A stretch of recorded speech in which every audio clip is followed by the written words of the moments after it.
Olá, meu nome é TK do canal Cortes Podcasts. Se você caiu de paraquedas, se inscreva. Vídeo novos todos os dias. Se gostou do vídeo, deixa seu like. Tchau, tchau.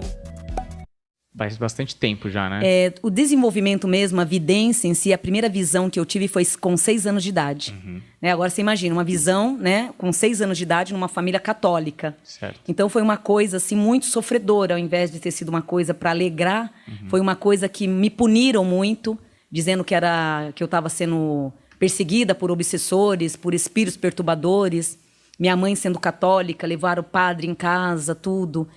Naquela época, eu via muito copos se mexendo, vultos. Primeiro começou com os vultos, né? Aí onde eu questionava, estava com medo. Depois esses vultos, eles foram se materializando. Então, onde eu via como se fossem pessoas mesmo andando, né? Sei. Circulando pela casa inteira. Agora, você imagina uma criança dizendo, mãe, tem um homem aí na porta. De repente, ela abre e não tem aquele homem. Mãe, o copo se mexeu, mas ninguém está ali na cozinha. Então, foi coisas assim que foi muito sofrimento.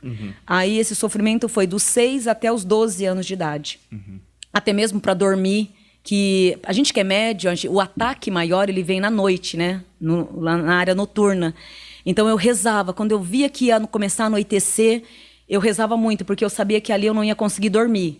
Era tumulto noturno o tempo inteiro, visitas noturnas, panela se mexendo, panela andando, movimento, porta batendo.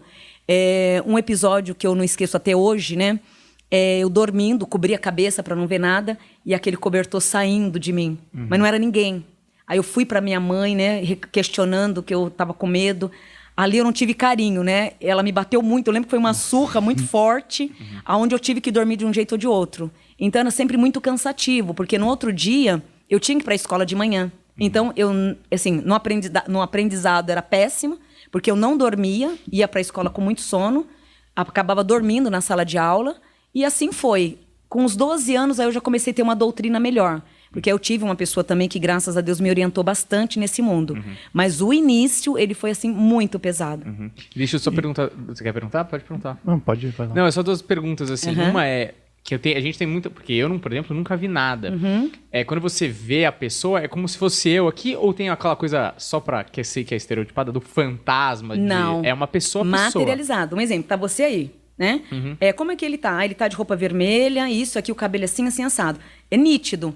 Porém, entendi. só eu que tô vendo. Certo. Então, você imagina, eu descrevendo pra alguém quem você é, mas o bebê aqui não tá enxergando, nem outro bebê tá enxergando. Ninguém tá enxergando, só a Wanda que tá enxergando. Certo. Então, a vidência, ela vem assim. Ah, entendi. Por isso que deve ser confuso, né? É Porque você vê a muito. pessoa mesmo, você não tá Muito. vendo No velório, pra você ter ideia, um episódio que eu tive de evidência de premonição, meu tio, uma pessoa saudável, irmão do meu pai, morava com a gente na época, e eu tinha também 6 anos e meio, estava entrando nos 7 anos de idade.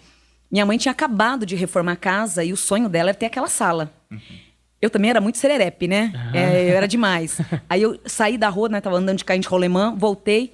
Eu falei, nossa, mãe, terminou a sala? Terminei. Olha que lindo tá ficando. Tá ficando linda, né, minha filha? Eu falei, então, pior que não é a senhora que vai inaugurar essa casa, essa sala. Quem vai inaugurar é o tio Paulo. Ah, mas como assim? Você tá ficando louca, menina? A gente tá querendo distância de família? Seu tio vai vir morar com a gente? Eu falei, não, o velório dele vai ser aí. Nossa. Então, aqui, eu descrevi o velório do meu tio inteiro, mas meu tio estava saudável. Depois de 6 meses, meu tio faleceu, de uma morte assim absurda, né? Ele saiu na rua, escorregou, bateu a cabeça no meio-fio, né? Sim, na guia. Na ali, guia. né? E ali deu uma morte assim instantânea. Naquela época não tinha velórios como hoje, né? Então velavam em casa. Então ele foi velado realmente na sala e do jeito que eu descrevi. Caramba. Ali ficou pior ainda a minha situação diante de família. Eu sou do demônio, né? Nossa, essa menina é do demônio. Então, assim, o que eu tive foi uma premonição. Então, isso ocorre. Tanto que eu vi a qualidade, a quantidade das pessoas, como ia ser. Eu narrei tudo. Tudo ali para minha mãe. Imagina você inaugurando uma casa e sabendo que ali não vai ser sua por enquanto, né? A inauguração vai ser de um velório. E realmente foi um velório ali. Caramba, que loucura. Mas, Wanda, quando você começou a ver, você não tinha nenhuma outra referência de alguém que já tinha essa sensibilidade, ou na televisão, ou alguma coisa, visto ninguém que tinha isso? Nada. Principalmente na minha família. Porque eram, e até hoje são todos católicos, né? Então, minha mãe é aquele tipo, se você acender uma vela branca em casa, você está fazendo macumba, né? Então, ela não discordava de tudo. Então, ali não tinha nenhum parâmetro, né? Para falar, olha, puxei minha avó, eu vi minha avó tinha terreiro, né? Que em muitos casos vem de origem, né? No meu não tinha origem nenhuma. Nenhuma. Agora, 10 anos atrás, que eu descobri que até então era minha bisavó, que na época praticava muito isso em Minas, mas daqui a 10 anos eu descobri isso, há 10 anos atrás. Mas naquela época não tinha nenhuma referência. Mas digo assim, ela praticava porque ela já sabia dominar mais ou menos a sensibilidade dela, ou porque ela também contava essas histórias e aí as pessoas tratavam da mesma forma? Tinha mediunidade. Eu fiquei sabendo há 10 anos atrás que ela também tinha essa mediunidade, tanto que ela atendia com as cartas. Ela jogava cartas, né? Eu, no caso, eu trabalho com a vidência e com a audição. Então, eu tenho 2 parâmetros espirituais. Nos paranormais mesmo, quando eu não tinha vidência, eu tinha audição. Então, graças a Deus, eu tenho esses 2 instrumentos, vamos dizer assim, espirituais, que eu posso utilizar na hora. Mas, na época, não tinha referência de ninguém. Que é muito impressionante, né? Porque pra gente que vê, por exemplo, no programa que você foi, eu já sabia, mas pra galera que vê a primeira vez, o pessoal se usa de instrumentos como búzios, cartas sim. E outras coisas, e você não tem nada na mão. Não. Você fecha o olho ali... Agora você imagina quando eu cheguei ali, todos, né, com turbante, tudo, né? Aquela coisa, a Sandra Souza, ela tirava aquele monte de coisa, né? Hoje é um beijo muito grande pra ela, mas assim, ela tirava tanta coisa, ela falou assim, menina, você vai fazer o quê? Eu falei assim, eu vou participar também. Ela, mas o que você trouxe? Eu falei, não trouxe nada. Ué, você é médium? Deixa eu ver sua mão. Ai, menina, você é doida, você não tem nenhum instrumento? Eu falei, não, também não disse pra ela o que eu tinha, né? Aí, no decorrer, ela falou assim, mas você é louca, menina, eu quero saber o que você vai fazer aqui. Aí, no decorrer dos quadros, né, eles foram descobrindo. Na verdade, a equipe em si, eles descobriram que o meu dom na segundo dia de gravação. Porque no primeiro dia mesmo, até então, ninguém sabia o que eu estava fazendo ali. Ah, entendi. E não tem instrumento nenhum. E eu acho que isso impressiona mais do que ter instrumento, né? Porque você fala, é a pessoa que tá fazendo, Sim. não tem um jeito de descobrir, né? Uma técnica. É bom e não é, porque assim, imagina que nem nas gravações, eu já atendia, sua mãe é prova disso, eu tava na Vila Madalena. Então eu saía de lá, já era 11h30 da noite.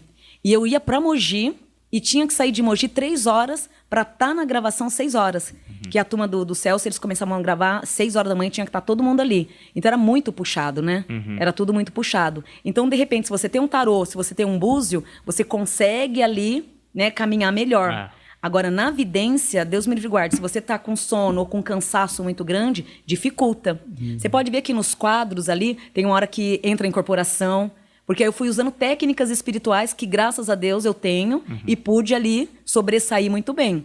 Mas com o oráculo já seria bem mais fácil. Sim. Né? Então, teve que usar as técnicas mesmas ali. Mas aí, antes da gente entrar no programa, que eu acho que tem bastante coisa do programa, eu queria saber um pouco mais da sensibilidade mesmo. Por que algumas pessoas, elas precisam dos artefatos, artifício, não sei como dizer o nome, até me desculpe se eu errar. Não, imagina, meu príncipe, tá certo. E sei lá, existem pessoas que não têm essa sensibilidade, mas podem buscar ou tem menos, mas através do baralho, através conseguem exatamente, encontrar? Tem menos, tem a sensibilidade, mas de um valor menos, né? Aí com o oráculo, com o tarô, então o tarô nada é que um estudo, né? Então ela vai ter o estudo do oráculo, que é o tarô, junto com um pouco de mediunidade que ela tem. Então ela necessita do tarô, né?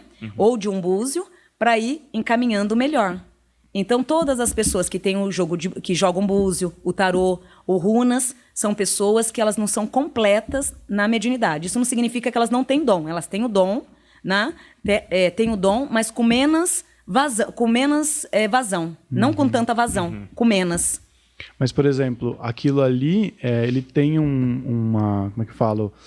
Ele tem Ele tem magia no elemento, ou o elemento é só uma alegoria que ela usa, por exemplo? Ela pode, por exemplo, eu consigo, utilizando a garrafa, ativar a minha sensibilidade, por exemplo. Isso acontece também? Acontece também.